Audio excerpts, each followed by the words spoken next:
వంశధార జలాశయం నిర్వాసితులకు పరిహారం చెల్లింపులో అక్రమాలు ఒక్కొక్కటిగా వెలుగులోకొస్తున్నాయి. ముంపు ప్రాంతాల్లో పరిహారం కోసమే అక్రమార్కులు తాత్కాలిక ఇళ్లు నిర్మాణం చేస్తూ కోట్లు దండుకుంటున్నారు. ఈ తతంగానికి ప్రజాప్రతినిధులు, అధికారులు అండగా నిలుస్తున్నారు.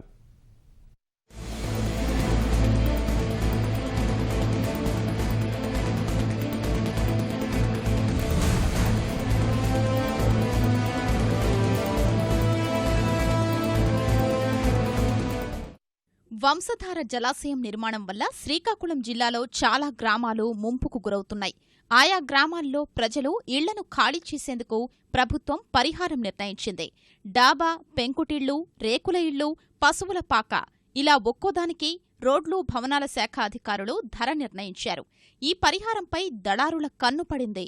ప్రతినిధులు, అధికారులతో కుమ్మక్కై తాత్కాలికంగా ఇటుకలు పేర్చి ఇళ్లు నిర్మిస్తూ సొమ్ములు కాజేసేందుకు రంగం సిద్ధం చేసుకున్నారు. ఈ తంతుకు హిరమండలం వేదికైంది.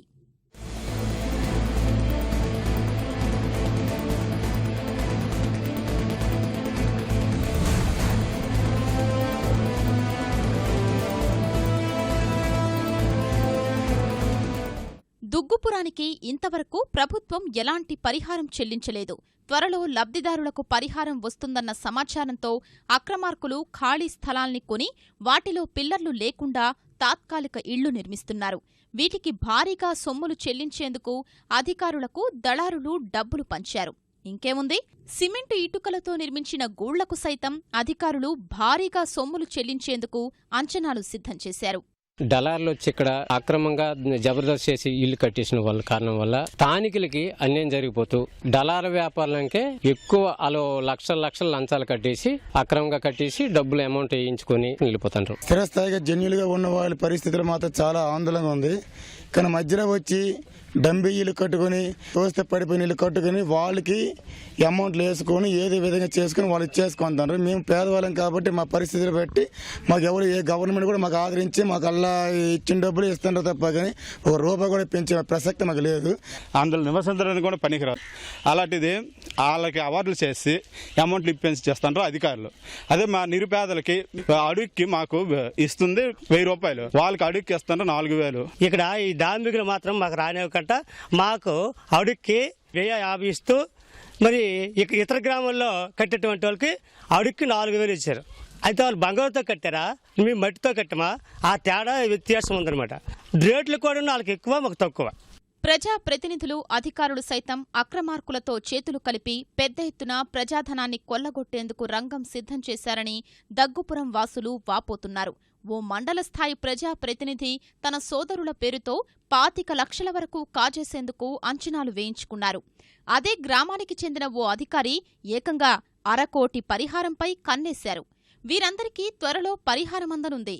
వాస్తవంగా ఉన్న ఇళ్ల కంటే దళారులు నిర్మించిన తాత్కాలిక ఇళ్లకు పరిహారం భారీగా ఇస్తున్నారని స్థానికులు వాపోతున్నారు. దాదాపు 10 కోట్ల మేర అక్రమాలు జరిగినట్లు చెప్తున్నారు.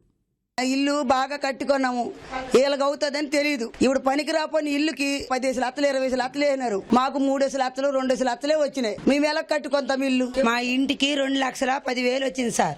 మా ఇల్లు కట్టుకోమంది పునాదిని తీయగలమా మేము? మాకంటే ఎక్కువ పడిపోయిన ఇల్లుకి 30-40 లక్షలు ఇస్తున్నారు. మాకు 2 లక్షలు, మాకు ఉండోళ్ళకి లేనోళ్ళకి 30-40 లక్షలు. ఇది న్యాయం సార్? 2,10,000 వచ్చింది సిరిపురం వంకా మిల్లు. దానితోటి ఏ మిల్లు కట్టుకుంటాము? ఒక మేస్త్రి పిలిస్తే 500 రూపాయలు 600 రూపాయలు అడుగుతున్నారు. ఎక్కడికో వెళ్ళిపోవాలంటే ఆ 2 లక్షలతో మేమేమి ఇల్లు కట్టుకుంటాం బాబు? మాకు 3 లక్షలు పడ్డది. మేము చాలా భేదాలు. మేము ఈ 50-60 లక్షలు పడతానే చిన్న రూములకి, మరుగు రూములకి ఇస్తున్నారు. ప్రభుత్వం నిర్వాసితుల కోసం ప్రకటించిన 420 కోట్లు అందుబాటులోకొచ్చాయని స్థానిక ఎమ్మెల్యే వెంకటరమణ తెలిపారు. త్వరలో వీరందరికీ పరిహారం అందుతుందని వెల్లడించారు. సమస్యలుంటే అధికారులతో మాట్లాడి పరిష్కరించుకోవాలని సూచిస్తున్నారు. నిర్వాసితుల్లో చిన్న చిన్నవి ఏమైనా ఉన్నా సరే ప్రతి సోమవారం కూడా ఒక అధికారినేమో ఎస్డిసి అధికారిని ఏమో అక్కడేమో మరి గ్రీవెన్స్లు ఓపెన్ చేయమని ఈ రోజు నుంచి చదివి స్టార్ట్ అయింది. ఏ ఒక్క నిర్వాసితులకు కూడా అన్యాయం చేసే ఉద్దేశంతో ప్రభుత్వం కానీ మేము కానీ లేము. ప్రతి ఒక్క నిర్వాసితుడికి న్యాయం చేయాలన్నదే మా ఆలోచన. ప్రభుత్వం ఇంత చిత్తశుద్ధితో ముందుకు వచ్చింది కాబట్టి మరి నిర్వాసితులు కూడా అంతే చిత్తశుద్ధితో ముందుకు వచ్చి ఎక్కడైనా ఎవరికైనా అన్యాయం జరిగితే మరి మా అధికారులకు తెలియజేస్తే తప్పకుండా వారికి న్యాయం చేయడానికి మా ప్రయత్నం మేము చేస్తాం. వంశధార జలాశయం నిర్వాసితుల పరిహారం చెల్లింపులపై సర్కార్ సమగ్ర విచారణ జరిపి లబ్ధిదారులకు న్యాయం చెయ్యాలని దగ్గుపురం స్థానికులు కోరుతున్నారు.